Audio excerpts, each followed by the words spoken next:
Unapologetically Woman. We're celebrating phenomenal women all across Kentucky who make no apologies for their perspectives or the impacts that they're making in the community. Today we're celebrating Pamula Honchell. Pamula is a wife, a mom, a grandmother, an entrepreneur, a stylist, and owner of both the Monarch Productions and Fashionable Measures.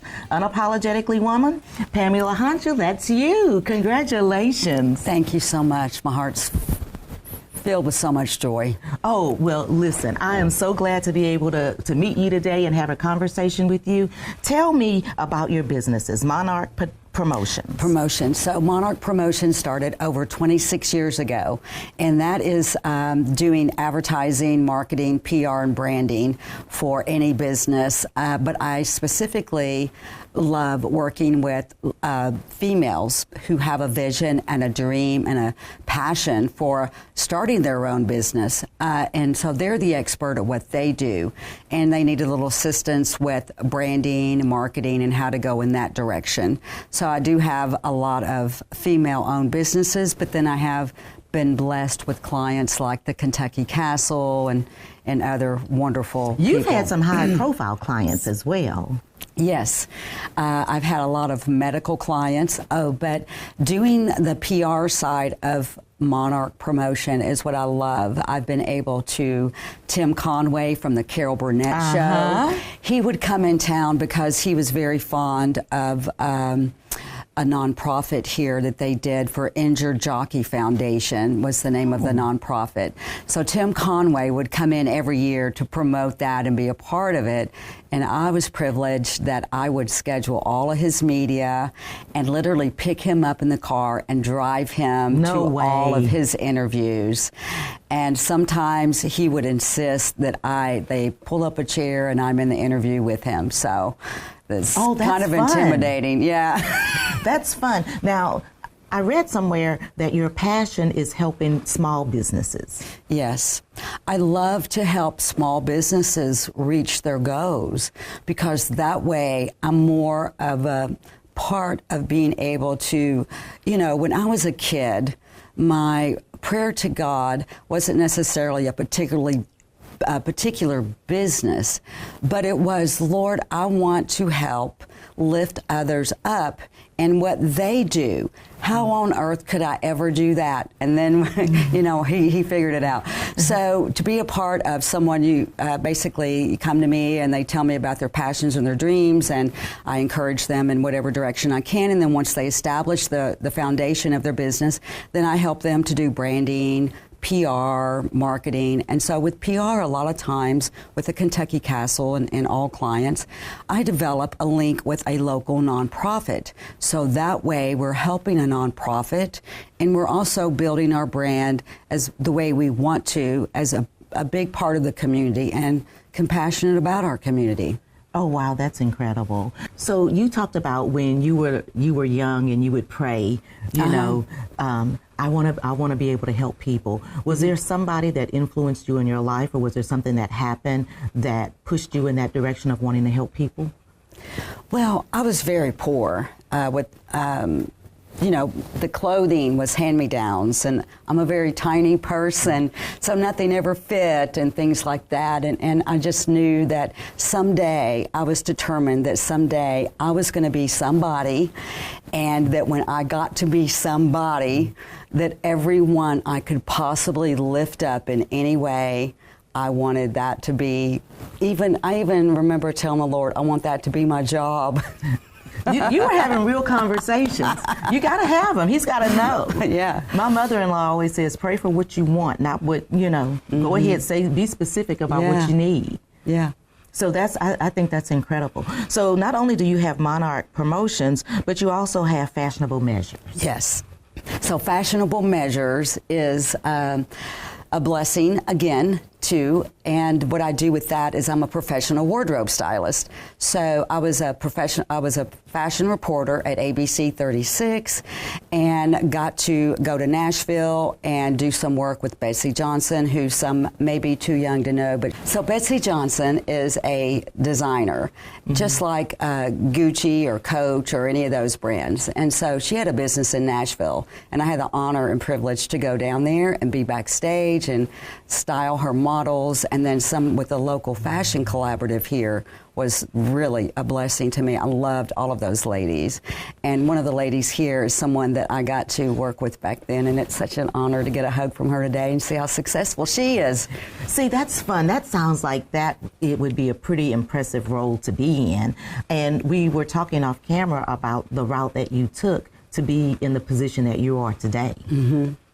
So, yeah, God just opened a lot of doors for me. I did not go to college. I did not graduate college with a degree.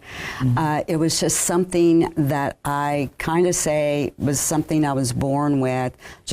And I believe we each are born with our gifts, talents, and abilities.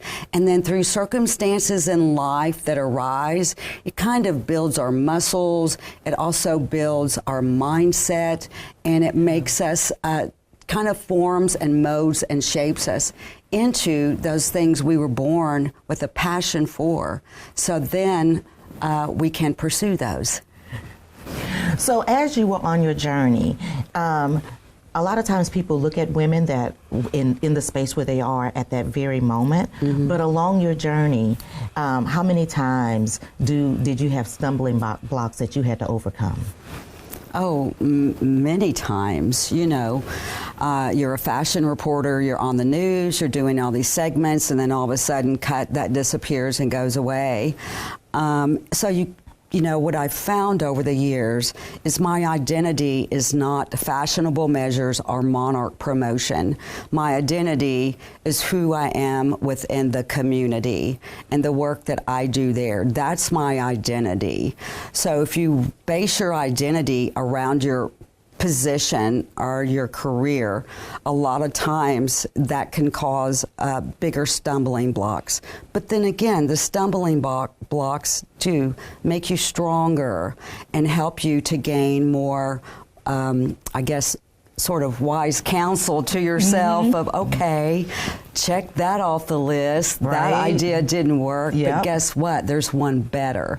So probably about once a month, I wanted to give up on Fashionable Measures because of being in Lexington, Kentucky. Without the Fashion Collaborative, nobody understood, or still maybe don't, what is a professional wardrobe stylist? Why do I need that? You know, but so it's kind of not being taken seriously, but when I went to Nashville, I was taken seriously, and then I'd come back to Lexington, and people just didn't even understand. Kind of like you can't be a prophet in your own home. Yeah, yeah. And nobody understood what I did, and the phone was not ringing. And so I'm like, okay, well, I'm going to quit that. I'm not going to be a professional wardrobe stylist. There's not a need for it. There's not a want for it. And then it's hard to explain, but then the next thing I know, a door would open and something would happen, you know? Because you prayed for it. You were praying for this when you were a little girl. Yeah, yeah. How has your faith influenced the work that you do? Yeah, so I put everything in God's hands, and I say, just like when I was asked to be a professional wardrobe, a fashion reporter, that came out of the blue, and so I'm like, okay, Lord. And I went, and the very first filming of it, I wrote the script, did it all, and my very first time on camera, what I did was the night before, or actually a few nights before, I would fall asleep visualizing me in front of the camera, how I wanted to be standing, how I wanted to be projected out to whomever was going to be viewing this. And that helped me a lot. And I tell young ladies that I get to counsel with or minister to, whatever, if it's a job interview or whatever it is, you know, do the job interview a few days before. Just visualize yourself there. So basically, I just tell the Lord that He owns my businesses, and for him to bring within my path those that he wants me to be in their path, and vice versa, so that we can learn and grow and be better together. Right, right. And so one of the places that he has placed you too is to help empower women that are in recovery. Yes, such a joy.